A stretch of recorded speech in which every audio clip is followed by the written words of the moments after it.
Welcome to the Gospel According to Marvel. I'm Derek Weston. And I'm Zane Sanders. And today we're moving our way through Phase 1 of the MCU, and we have arrived at Thor. We have arrived at Thor's first solo movie. Our introduction to Chris Hemsworth and Asgard and sort of the intro to the cosmic realm of the Marvel universe, and we will get around to that in just a moment. But in Marvel news, so Iron Fist came out this week. Came out just let's see. Today is Wednesday, and it came out last Friday. Have you started it yet? Yeah, my wife and I are slowly watching it after we put the kids to bed, and we're in like episode 6 or 7, I think. Okay. So don't ruin anything for me. Oh no, I think I'm actually I'm probably exactly where you are. I think I'm on like episode 7. Typically I would sit down and like watch the entire thing in like 24, 48 hours. Right. But it's just harder with the kids. Yeah. So. Yes. Because apparently they're not supposed to watch stuff like that. So. Apparently, that's bad parenting. I don't know who makes these rules. So without spoilers or anything, and obviously with neither of us being done, what have kind of been your initial impressions of Iron Fist so far? Yeah, I was hesitant to start it, honestly, because not that I have any reason not to trust Marvel, but there was just a lot of like unsavory reviews about it from the beginning, which is really disappointing. However, at where I'm at right now, I am really, really enjoying it. I think they've done a great job sort of doing the storytelling, really showing us his story arc for his origin, like slowly, just like they did with Daredevil and Luke Cage, Jessica Jones. I feel like they've done a really great job at slowly showing you what it is that you need to know before things happen, and I just think it's been really good. Yeah. So I was in the same boat of kind of having some hesitation of jumping into this one, because there were some initial bad reviews, and there was there was a lot of pushback of there's an opportunity to cast an Asian American actor or an Asian actor as Iron Fist, even though that's not how he's portrayed in the comics. And so there was some pushback there, and there were some initial bad reviews, and I didn't start it until a few days ago, and already some people had gone through. And I'm the same as you. Like I usually, when these shows have started, like I have like binged like all the way through, and like with no breaks. So I will say this: it's getting at the point around episode 5, 6, 7 where it's really starting to hook me in. Like I'm really invested now, and it was a much slower burn than the other shows. I agree. And one thing I will say, just not as a slam, but I think as maybe a small criticism, is that and this is just about casting. And not even about the casting of Iron Fist himself, but in Daredevil you had Vincent D'Onofrio, who was playing against Daredevil, who's just amazing. And in Luke Cage, you had Shali, who was playing against Luke Cage, and he was just amazing. And then in Jessica Jones, you had both David Tennant and there was someone else in Jessica Jones. Crazy Pants McGee. Yeah. Um, so I mean, like you just had these other actors who were playing off on these characters, and Well, I don't feel like um, there's been a strong antagonist presented as of yet, other than Madame Gal, who's kind of cool. Um, and it's cool to see her again and realize like what a big role she's playing. yeah. But yeah, and again, like it's not killing the show for me. Like I'm pretty invested. I'm enjoying it. But I think like you don't have that larger than life antagonist presence like you've had in the other shows. Right. Yeah, absolutely. Well, at least to this point that we've seen in the series. Yes. Yeah. Yes. Yeah. I'm interested to see how much more Madame Gao comes out. How much more. What's his face? The father figure. Oh yeah. How much more he comes into this. Well, I'm trying not to like ruin anything if nobody's watched this.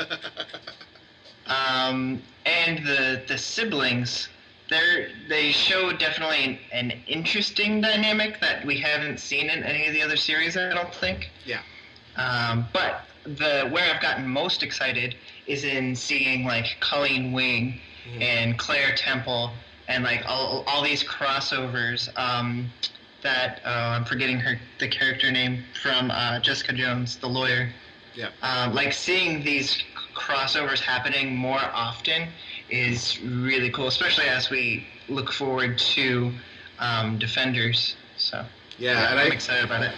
I think that's part of the issue too, is that this is like the last piece of the puzzle, and there's almost like, all right, let's get through this so that we can get to Defenders, because now we have been building up through 2 seasons of Daredevil, a season of Jessica Jones, and a season of Luke Cage, and we're kind of like, all right, let's get to Defenders, and and even like there's part of me that's kind of rushing through or wanting to rush through this because I want to see the dots get connected, right? Like I want to see it come together. Like the character of Claire has been such a great connective tissue for the other shows. It just kind of feels like there's potential there for all of it to come together, and I'm pretty excited about that. Yeah, agreed. Outside of that, I'm trying to think other Marvel news I've seen. There's a new poster for Guardians of the Galaxy 2, which has been pretty cool, and I'm kind of just ready for that to come out, and I don't need any more hype for that. I'm ready. Like, let's just go. So this is kind of interesting, and we will get to Thor eventually, I promise. But one of the pieces of news that's come out is that there's talk of a Venom series, like a Venom standalone or a Venom series, where it might actually be outside of the MCU because Sony has the rights to Spider-Man and Venom, and they're kind of lending Spider-Man for like Civil War and Avengers and Homecoming. Do you have any thoughts on the Venom standalone or Venom outside of the MCU? I think there's a lot of rumors going around with it right now, and not enough concrete evidence to point towards anything. Apart from that it's happening, and so I mean I'm excited about that. I think a Venom standalone would be really cool, especially if they go into the route of like Agent Venom or that whole relationship that Venom has with different people outside of just Eddie Brock or whomever he has in that time. But if it is outside the MCU, that seems like a strange move for Sony, because they've built this great relationship with Spider-Man, and I mean with Marvel and sharing of Spider-Man, and so you would think they would want that to stay connected. Yeah. So that they could potentially get the profits of that later in some connection to the MCU. So Yeah, I guess I'm totally with you. I don't see what the value is for Sony in having a standalone series of movies. Like I don't see, like, it seems like the MCU is so profitable. The MCU is doing so well. Why wouldn't you want your characters connected to this larger, profitable enterprise that is kind of hitting on all cylinders right now? yeah, So I don't get that. I also, I mean, then there's, let's be honest. I mean, I also have the bad taste of Spider-Man 3 in my mouth, right? Of like Topher Grace Venom, and I'm not happy about that. Like, let's just be honest. I'm not happy about that. well, and so we can't really trust Sony to do the right thing with Venom. Exactly. They've already proven that they can't. Exactly. Like you got to prove yourself, Sony, and right now you're on thin ice. So that's part of it. But you're absolutely right that with Venom's, Venom has, like, the symbiote has had so many hosts, and they've had varying degrees of heroicism or like straight out villainy. That you could do a lot with Venom, and you could do a lot with that character. It's just I don't trust Sony to not screw it up, and so that's kind of where I am right now. I do find the timing interesting of the announcement too, because Spider-Man Homecoming comes out in July, and there is, like, Flash Thompson is in Spider-Man Homecoming. So if there's any kind of connected tissue to Flash Thompson with Venom, that would be interesting to see. We haven't seen this new character or this new actor playing in this role yet, but it's all sort of kind of up in the air right now. In my mind, at least. No, I totally agree. So, I mean, we'll see. I mean, and I'm still obviously incredibly excited for Spider-Man Homecoming and anxious for that. But we'll see. Don't screw it up, Sony. Yeah. So let's jump into Thor. Thor. I realized something after watching Thor again this time. So I was talking about how in our last episode how Iron Man 2, I have memories of not loving it so much, and then watching it again recently and being like, oh, this is better than I remembered. Thor, similarly, as I was watching it again, I'm kind of like, oh, you know what, I'm a little bit more into this than I remember being into it. And so I remember, I'm having all these, like, flashbacks now. Thor came out in 2011, and my son was 1, and Thor was another one that I didn't see in the theater. I watched at home, possibly going through massive amounts of sleep deprivation, and possibly on in the background while I was tending to a 1-year-old. And that might have affected my enjoyment of Thor. So again, like, watching it again now, I'm kind of like, oh, okay, this Marvel really has, like, been on top of things for a long time. They've really kind of had their shit together. Do you remember when you did you see Thor in the theater the first time? I do. Went and saw it with some of our students, and I wasn't really a big fan of Thor in the first place, and so going into the movie, I was already kind of like, well, I mean, they have some good actors and actresses plugged in to the movie, but I really wasn't expecting a whole lot, and I left being very surprised, like, happily surprised. Yeah. So part of me went in with a bad attitude, and I came out kind of shocked by what happened in Thor. So yeah, I really enjoyed it. I know it was on number 7 when we wrote our list. It was number 7 for me on our list. Yeah. I think for you it was like last, right? 12. No. Well, there's no way it was last. In a world where Iron Man 3 exists, nothing else will ever be last. Gotcha. But it was closer to the bottom of my list, and yeah, still needing to rethink those numbers, but it was closer to the bottom, and I definitely, and again, once we get back around to watching it again, I still think of the sequel as a better film. But I mean, and this kind of speaks to the strength of what Marvel has done, right? Like, the worst MCU film is still, like, really solid. Right. And Thor being, even if it's, like, second half of the list, it's still a really good film, really fun to watch. I think one of the things that I continue to be impressed with is that Marvel really had a great game plan of connecting these movies. And I actually think that I went to see Thor, or I rented Thor, because I think I rented it right before Captain America came out in the theater. And I kind of was like, okay, I have to watch Thor because it's the piece of connective tissue that goes before Captain America, at least in terms of the order that they released. Right. And I was thinking, okay, I have to watch this, but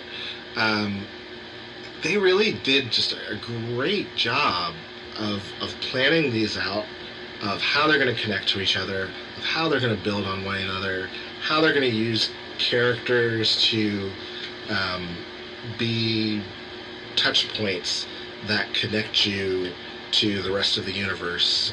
Right. At this point, Agent Coulson now, we've seen, this is now the fourth movie, third movie we've seen him in, because he wasn't in Hulk. Right. And we've had mention of S.H.I.E.L.D. in all four, and we're starting to get this picture of a larger world, and just kind of hats off to Marvel for really knowing what they were doing, even this early in the game. And keep in mind, this was pre-Disney. This was before Disney, waved their magic wand over them. Yep. So, I wanted to jump into something, and this is so the movie kind of starts with the understanding that there are multiple realms of existence, and that the realm of existence where Thor comes from, Asgard. The people from Asgard have made journeys to Earth in the past, and that's where we got a lot of our Norse mythology of Thor and of Odin and of Loki. Yeah. And the idea of this is that Thor is rooted in mythology. That Thor is rooted in these sort of larger-than-life tales. And it brought me to a question that one of those questions that I faced in seminary. Have you ever thought of the stories that root our faith as mythology? How do you think of, like, what does that word do for you when you hear it connected to, like, your own Christian faith? I think for me, for lots of people in the Christian faith, I think that terminology of mythology, especially connected to biblical interpretation, is frightening. But I don't know. I mean, there's all kinds of different writings throughout Scripture, throughout the Bible, that is poetic. It's different. There's letters. There's historical things. And so I think in looking at some of the stories as mythology is not necessarily, in my mind, it doesn't make it any less relevant. Jesus in the Gospels uses storytelling as a way to communicate his message, and so just because things may not be, the Bible's not a log of scientific evidence to try to prove God's existence to us. So I think that in seeing some of those stories as mythological isn't necessarily harmful to faith. It definitely isn't harmful to my faith, because I still see God through those stories as well. So yeah, that's where I am too. I have no problem with using the word mythology when it comes to particularly the more epic stories in the Bible. You know, when it comes to like Noah's Ark and the creation story, like for me, those things are clear myth, and I don't say myth to say false. Like, they are myth in that they're world building, right? They're myth in that they're giving you a construct for understanding different things, and with our stories in the Judeo-Christian context, they're giving you they're world building stories that help you understand who God is. And there's nothing really threatening to my faith or my belief in the use of the word mythology. I think part of what happened in a pre-scientific world is that people used stories to explain natural phenomena, but they also used story to explain their understanding of who God is, to explain their people's history, to explain so many of the references in the Bible are like, and that's why that rock over there is named so-and-so, because that's where our people experienced that, and they gave it a name. And that's world making, that's world building. And none of that to me shakes my belief in God. And in fact, it actually roots my faith in God in a people who are using story to understand God better. And that actually strengthens my faith a lot, because obviously that's what we're doing here with this podcast, is we're using these stories that are in our culture to talk through and think through our faith.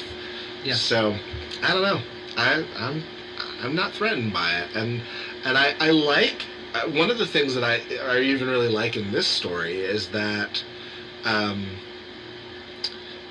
Thor exists in Asgard, but he's myth on Earth. And that's cool, because the myth and real world, quote unquote, collide in some pretty cool ways. Yeah, definitely. So let's kind of start with Thor at the beginning of the movie. Thor's a jerk. Yeah. Well, and it's exactly why I wasn't too keen on him in the comics. I know he doesn't stay that way, but this is why I wasn't really looking forward to this movie. I feel like him, and people are going to argue about this, which is fine because I don't know DC as well, but him and Superman have a lot in common in that they're basically indestructible. There's not much that you can do to really set them back. Outside of their few weaknesses. And so, I agree. And that's the thing is Thor's a jerk because he can be. He's a jerk because he has, He has his friends who are like all really good warriors, and they're all really good fighters and stuff, but like none of them are invincible the way that he is.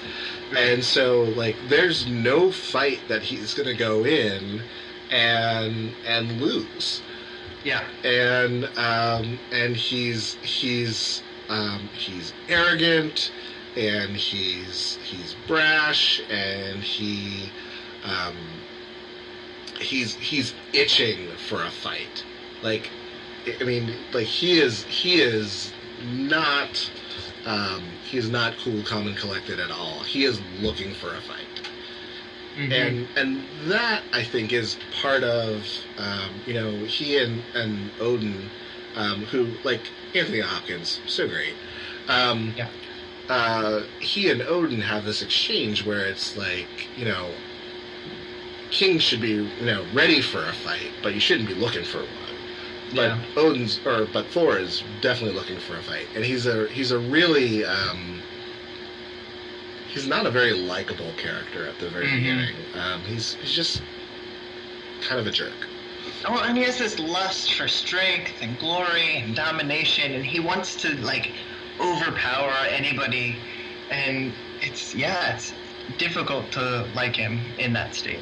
Or anyone in that state. Anyone in that state, right? I mean, he's the spoiled rich kid, right? I mean, he's the spoiled rich kid who, like, no one's ever told him no, and everyone's given him all this power, and then then he's going to be made king, and I mean,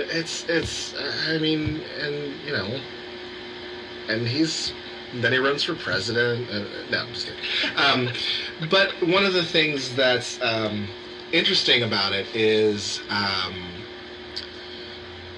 when he goes off and fights the ice giants and comes back, one of the things that Odin takes his power away and then talks about him being worthy of the power that he's received. And the whole rest of the film from that point on is like a journey of Thor proving himself worthy of this power that he has. Because at some point he was given all this power, and what he's proving is that he doesn't deserve to have it. Yeah. And what happens, sort of the journey that goes on from here is that it's a journey of Thor proving himself worthy of having power. So, I mean, before we go into like the specific ways that the movie shows Thor proving himself worthy of power, I mean, I don't think this is a conversation that we have too much in our culture. Like, people have power, and that power is mostly uncontested, and we mostly just say, well, I guess maybe with the exception of during elections. Maybe during elections is a little bit of us saying, you are worthy to have the power of an elected office. But, I mean, doesn't this feel like a conversation we should be having way more? Yeah, or even understanding the power it is that we have as individuals in our communities, in our families. Like, we do have power. And even in Philippians, Paul talks about being, what is it? Conduct yourselves in a manner worthy of the gospel of Christ. And that's a very similar idea. But yeah, we don't have this conversation enough, for sure. Yeah, I mean, I just that's a great point. I think. Yeah, we don't have this conversation about who is worthy, who is qualified to really have power, because I think you know, from my vantage point, um, you know, we and again, I hate to keep dipping into the well of our current political nightmare, but you know, you look at certain people's character and you say that is not a character that is worthy to have the power of whether that's the highest seat in the nation um, or whether that person, you know, we do this, definitely we do this with the church. I think is that person's character worthy of, you know, of the call to ministry or something along those lines. But there are a lot of different places where we have power, you know, and I don't think we question enough whether the right people have power, and whether, you know, if there are appropriate checks to those powers. They're supposed to be. And honestly, the things that Thor goes through in the film are the things that I think are the signs of leadership that show that a person really is worthy of power. Yeah. I think so one of the things I made a short list of the things that, and I just kind of like subtitled it Thor gets humbled, because this is what happens here, right? Is that from this point, and this also makes me think of Philippians, is that you know, that Jesus did not seek equality with God as something to be grasped, but humbled himself even to the point of servant. One of the things that's really interesting, I don't know if you noticed this, but Thor thanks people a lot. Like, once he gets to Earth, like, Thor thanks people all the time. Yeah. He thanks Eric Selvig. He thanks Jane. Like, he is thanking people all the time. And there's part of me that is watching this character is like, I bet you haven't thanked a lot of people in your life. Yeah. Huh. It's just one of those things that jumped out at me as I was watching this. Of like, he has gratitude for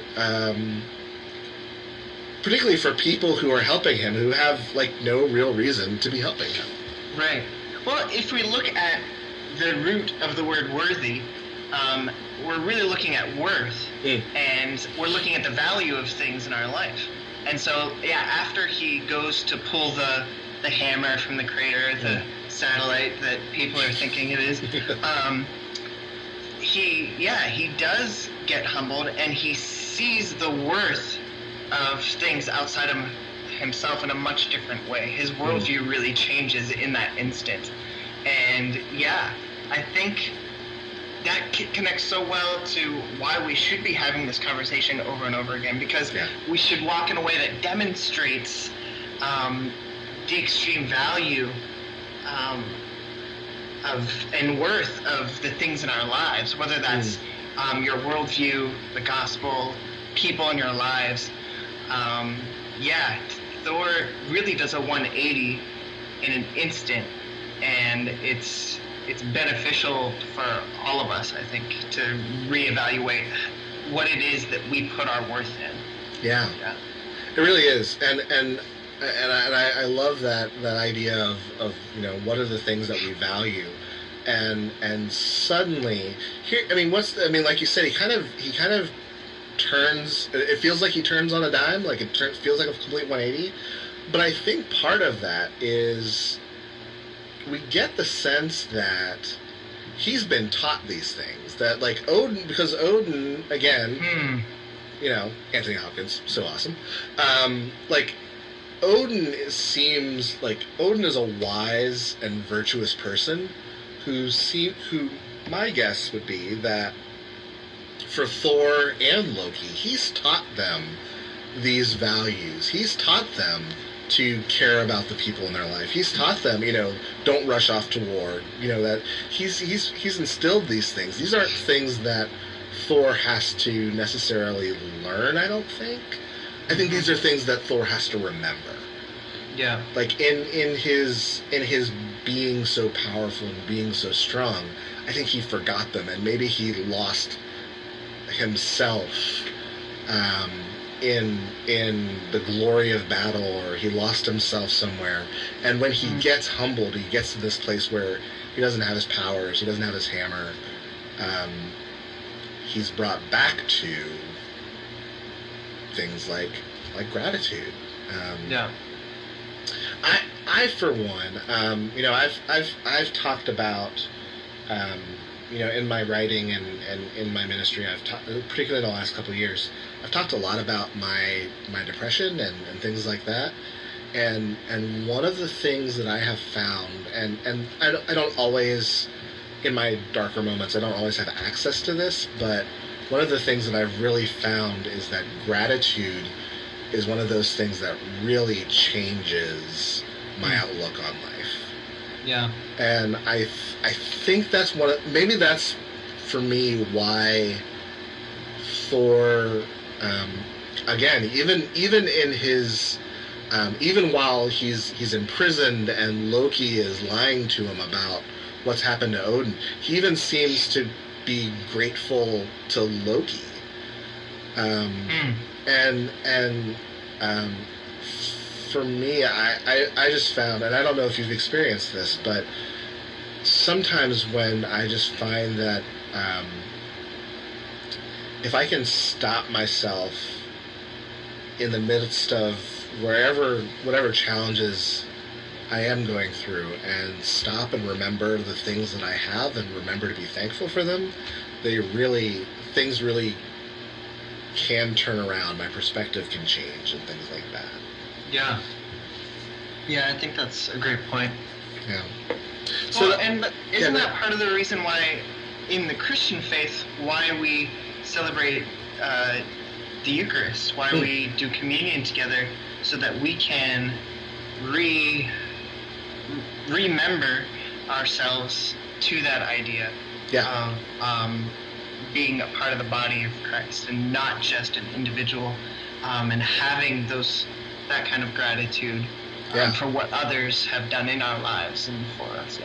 Yeah, that's a great point. I mean, that's what Eucharist is about Thanksgiving, and most in our more liturgical services we start our Eucharist with a great prayer of thanksgiving for all the things that God has done, and I think that's absolutely where this is supposed to bring us out of ourselves and into the larger story of what's going on with the people of faith. One of the other things that, again, maybe like these little things, maybe I was just paying attention more because I was taking notes this time, but Thor gets humbled by showing gratitude. He also cook. I don't know if they didn't show him cooking, but he definitely is serving breakfast the morning after he and Dr. Selvig go off on their bender. Right. he's serving breakfast, and it's like, what? Yeah, definitely not what you expect to see him do. But again, service is another one of those things that gets you outside, literally gets you outside of yourself, and this is so we've got two things here: gratitude and service. Two things that I think we would both agree are core things, not just periphery things, but core things of the Christian life, that are a part of what is making Thor worthy of having power again. Yeah.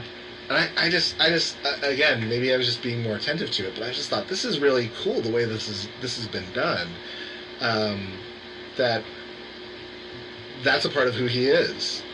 Right. Well, and it's interesting that those are the things that lead him to his final sacrifice at the end to ultimately make him worthy of having the hammer again. Yeah, yeah. I would say the hammer's name, but I butcher it every single time. So I'm just gonna so I just say the hammer. Like there's just way too many consonants in that hammer's name. Come on, guys. Like I understand that there's some cultural difference here, but you can't put that many consonants together. So there's before the sacrifice, there's two other things that I want to point out of Thor's journey towards worthiness. One is, his friends show up and he's really happy to see them, and then the destroyer comes, right? And he realizes he doesn't have his powers to fight the destroyer, and that's going to end badly for him if he tries to do that. But instead of running away, he's the one who kind of initiates protecting people.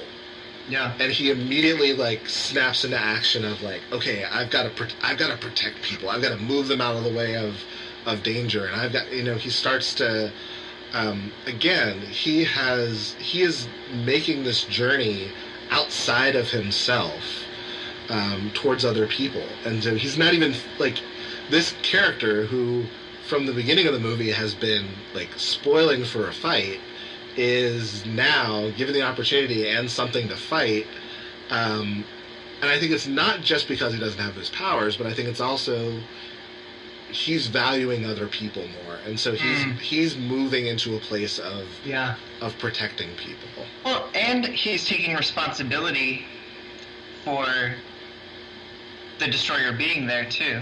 He realizes that he's the reason why this is happening, so he lays all his cards down and goes out and tries to level with Loki to really make this stop. And he's again, it's just he's becoming right before our eyes, he is becoming this incredibly selfless character. And just want to pause for a second and Chris Hemsworth is not one of those actors who's ever... I probably shouldn't say this, but I doubt he'll ever be one of those, Academy Award-winning actors. I would be very surprised if I saw a Oscar-nominated film starring Chris Hemsworth. But... Hey, Thor Ragnarok comes out in November. Right? That's his next chance. But he does a great job of being both the arrogant asshole at the beginning and the likable, humbled Thor towards the end of the film. Yeah. And he's able to convey, I give him props for being able to convey both sides of that character very convincingly in a way that makes... the transformation of that character feel real and authentic. So, props for that. So another thing that on his journey towards worthiness is that both in the scene where he's captured and talking to Loki, and in the scene where he's approaching the destroyer, he apologizes to Loki. Mm-hmm. Even though he has two different views of Loki in those moments too. Yes. Because he knows the truth in that later one, but in the first one he thinks he's just betrayed him. Yeah. So. Which I mean, and so it makes the second one even more remarkable. That's the one where it's he still realizes that he has some responsibility for all the things that are going on, even though he knows that Loki's lied to him and that Loki is kind of out for himself. He still apologizes and takes responsibility for what he's done and his role in this. And so again we have an act of repentance as part of Thor's worthiness. Yeah. Like he is before he's moving in to fight the Destroyer, because he doesn't really have his powers at this point. He's trying to mend fences. He's trying to make things right. He's trying to rebuild this bridge to his brother. Which again is just like, this is not the guy who we saw at the beginning of the film. Right. I really like that. And again, I think his journey is a really remarkable one to watch. Yeah. Well, and that's what we want to see in stories. Yeah. And even in our own lives, we want to see transformation happening. Absolutely. That we don't want people to stay as they are, unless they're awesome from the beginning. No, I'm just kidding. But like, this ties into like so many other stories. So this story isn't actually a new story. It's just a retelling of other stories. You have the Arthurian legend, coming of age kind of things. He starts out as that sort of Nietzschean Superman, but then this ties into the prodigal son. Thor really does become a sort of Christ figure in his sacrifice with the Destroyer, and then like he sort of gets resurrected, regains those powers because he becomes worthy. And so it's so interesting just in culture to see these stories that we keep retelling come back. Yeah. And continue to be meaningful in different ways to us. So I think, at least for me, Thor really blew me out of the water because of all of that. Yeah. I mean, you go, all the way back to Samson. I think that story is one that we look at as kind of our if there's a hero figure in the Bible, there's Samson, who is incredibly strong, and in some ways he kind of is Thor.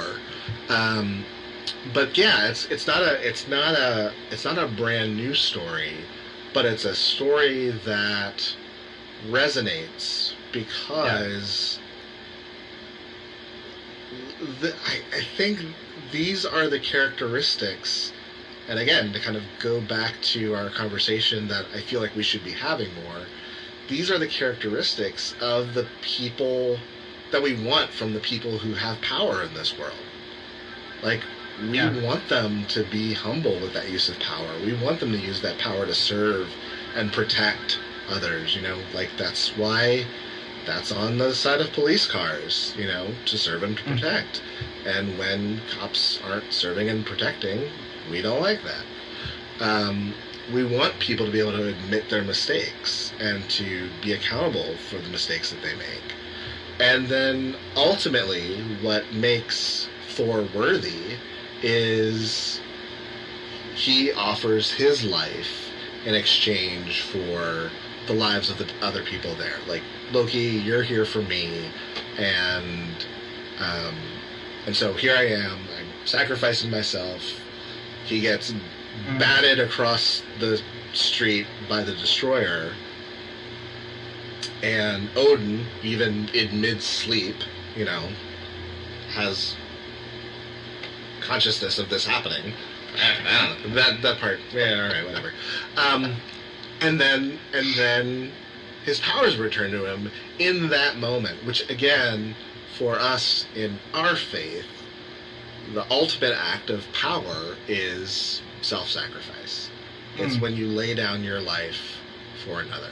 So the ultimate act of being worthy of power is to lay yourself down for the lives of others.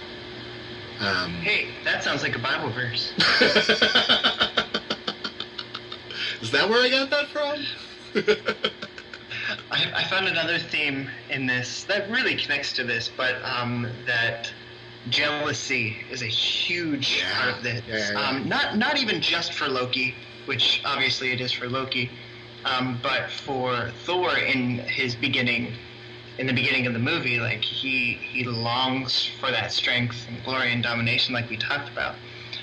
So a lot of the drama in Thor focuses on people wanting what others have. Yeah, that's a good point. And so this, like, the characters are then defined not just by what they want, but how they resist or fail to resist the urge to claim that thing that they want. And I think you can see that across most of the characters in Thor. And so that's, like we said, part of, we want to see our heroes we want to see resisting the urge to just do whatever they want. That's a really good point, because I think what you see at the beginning is Thor is jealous of Odin. And he wants to be king. He wants his power. He also wants his glory in war, and Loki is jealous of Thor throughout. I mean, from the beginning, like, he disrupts Thor's coronation because of jealousy, and he, all of these, he leaves Thor banished because of jealousy, and he never quite appreciates. He never quite has, the thing that, again, that I kind of come back to with that Thor has, that I think is really remarkable to begin with, is gratitude. He never has gratitude for what he has. He never has gratitude. Like, one of the things that was really interesting to me is that as Odin is explaining to Loki how he found him and things like that, Loki is not like, wow, that's awesome, you saved me, He's not like, hey, you gave me a cool life living as your son in Asgard. That's pretty sweet. Yeah. And so he's just kind of like, well, what the heck? You made me second to Thor and all these things, and you never really loved me. And it's like, whoa. Instead of seeing that he's had this great family and this great life filled with love and acceptance that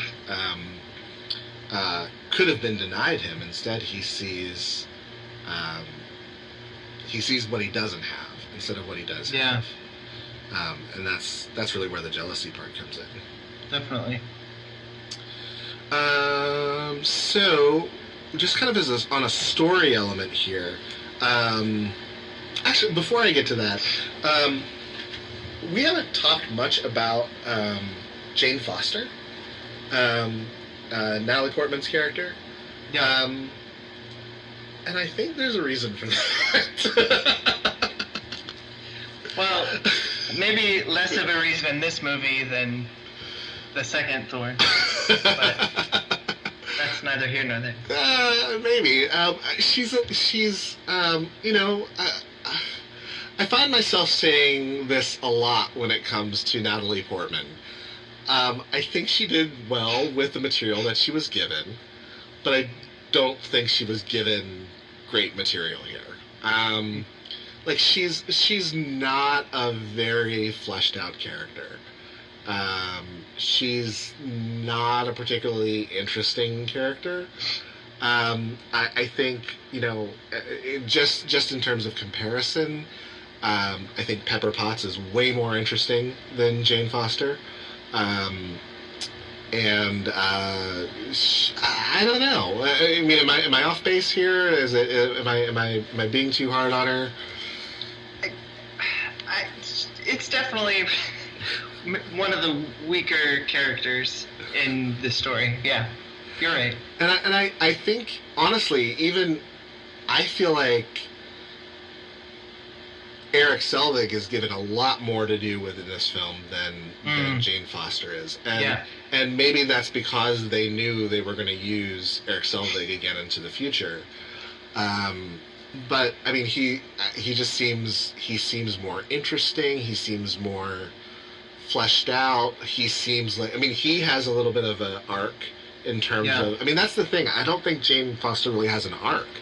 Right. And that's kind of disappointing. Like, she doesn't really change. She doesn't really grow. She doesn't really have any perspective. She just, and like, even like, she doesn't like fall in love with Thor. I mean, she sees him and is like immediately attracted to him because, you know, Chris Hemsworth. Yeah. Because Chris Hemsworth. I mean, come on.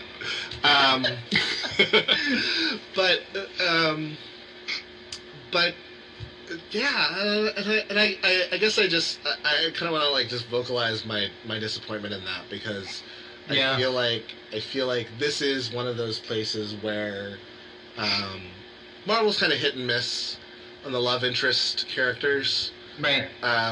Like some of them. And if they miss, they just get rid of those characters. And if they miss, then bye, bye love interest.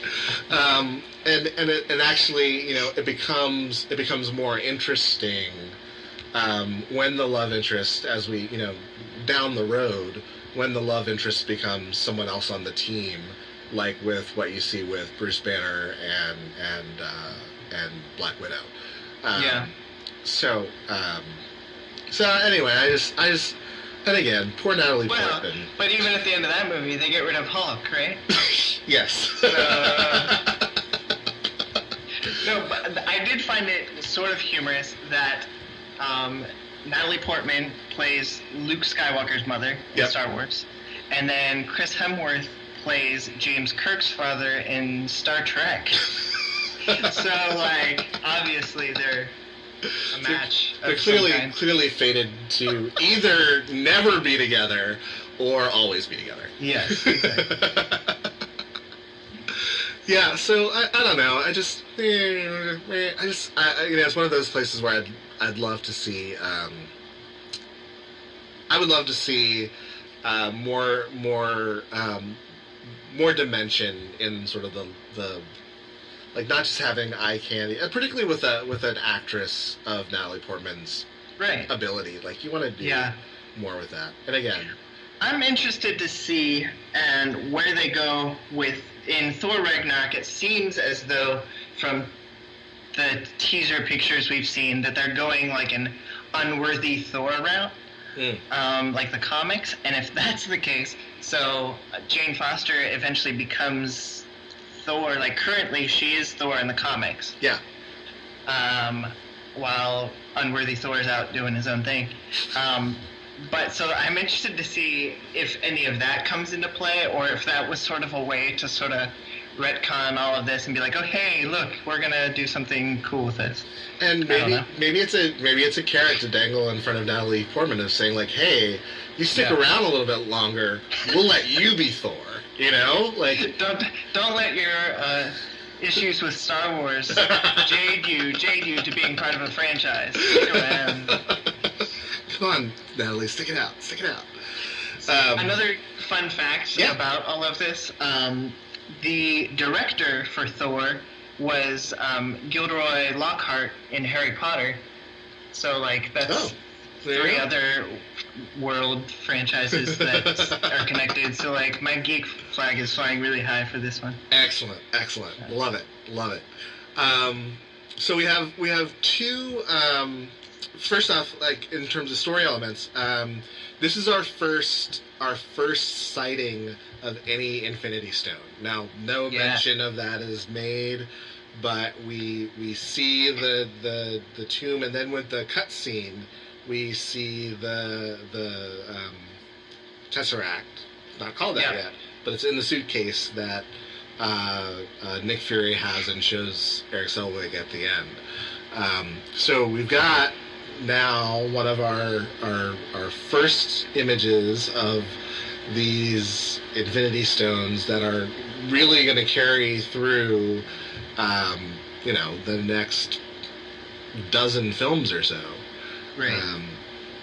So that's kind of cool. It's really cool to see them kind of put these Easter eggs in that are going to show up later. Yeah. I love how early on in the weapons vault in Asgard, you see the Infinity Gauntlet, the right-handed one. And then, like you said, the Tesseract, which turns out to be the Space Stone. I think so. I think that's right. Yeah, that sounds right. because that's how I... yeah. And there's like all kinds of other things in the weapons vault as well that, like, who knows if we'll see those at some point, but have connection to the Marvel Universe. So that's... Yeah. So that's... But you're right. They're obviously leading towards something. Yeah. This is the first movie that we really see that connective tissue even more. Yeah. For the future. And then, Jeremy Renner makes a cameo here. And they must have told him, don't worry, we'll give you more to do in about 6 films from now. But I was actually surprised the first time I saw it that that it actually was Jeremy Renner instead of just like no-name actor playing Hawkeye, when it was such a small role. And I'm like, oh, okay. Cool. I remember in the theaters watching it, and he goes and he reaches for the bow and arrow. I was like, oh no, this is all happening right now. The Avengers are going to join, and I just got way too excited. It's like, why would he grab a bow and arrow? Oh, that's why he grabbed a bow and arrow. So kind of cool.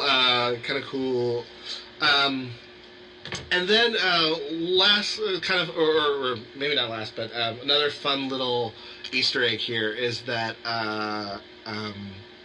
when Thor is captured, they tell him that, and they talk about Jane's ex-boyfriend, whose name is Donald Blake. And early in the comics, that is the alter ego of Thor is Donald Blake. So it's kind of cool that they kind of threw that in. That he's Donald Blake. And as later on, that's really good. So that was kind of the little fun Easter egg things there. Let's see what else. So many things.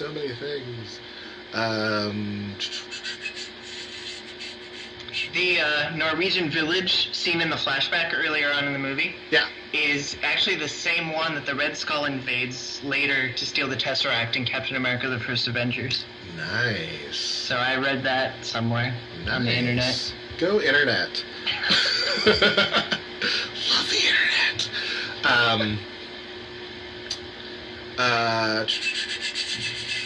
I think maybe we've hit everything, but I did want to point out one of the things that's really interesting about. So I want to kind of in they talk in Asgard of like magic and science being kind of one of the same, and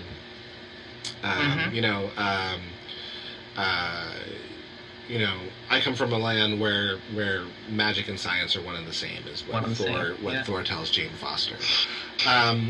One of the things that's interesting about, again, this movie is that it introduces us to, for the first time in the MCU, it introduces us to ideas of other dimensions. It kind of introduces us to the idea of space travel, but it opens up the idea that the Marvel Universe isn't just a universe that is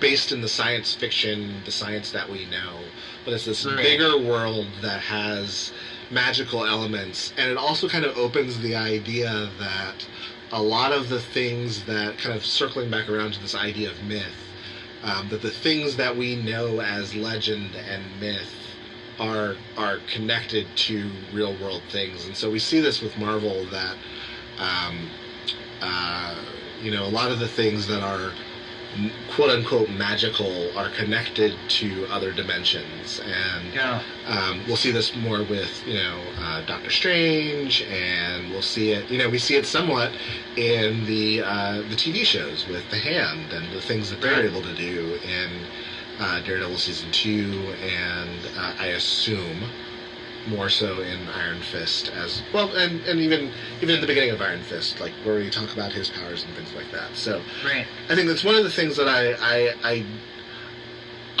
think that In retrospect, Thor was maybe one of the harder intros to do for Marvel, and because it is expanding into this universe, but I think they nailed it. I think they did it really well. That they showed that they could have this multi-dimensional universe and still have you suspend your disbelief and buy into that being connected to a guy with an armored suit. They when they first see the Destroyer, they ask, "Is that one of Stark's?"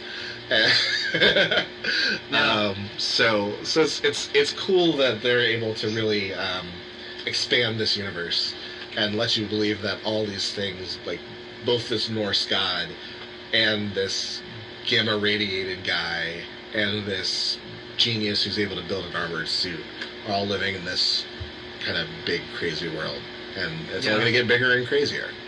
Mm-hmm. So that's it for Thor. That's Thor. Next time we are going to talk about Captain America, the First Avenger. Yeah. Which I am very excited about. One of my favorites of the series, of the MCU, and I will kind of tip my hand a little bit here and say that of all of the like central characters of the MCU, I feel like Captain America is just one of the gems of the MCU, as standalone films and just as a character in his arc throughout the series. So, looking forward to jumping into First Avenger. He definitely has one of the coolest arcs out of any single character, I think, Yuri. Yeah. So, cool. All right, so we'll be back in a couple weeks. You can thank you for tuning in. You can follow me on Twitter at Derrick L. Weston. And you can follow me at Zane E. Sanders, and then we are also on there as a podcast at Marvel_Gospel. Yeah, cool. And we're still figuring out a way to sign this thing off. We need to figure that out. We need to figure that out soon, because it's just going to go off with me rambling. I don't want that. I like it. Another. We'll work on that. But if you have suggestions, you can tweet those to us too. So thanks, and we'll see you next time.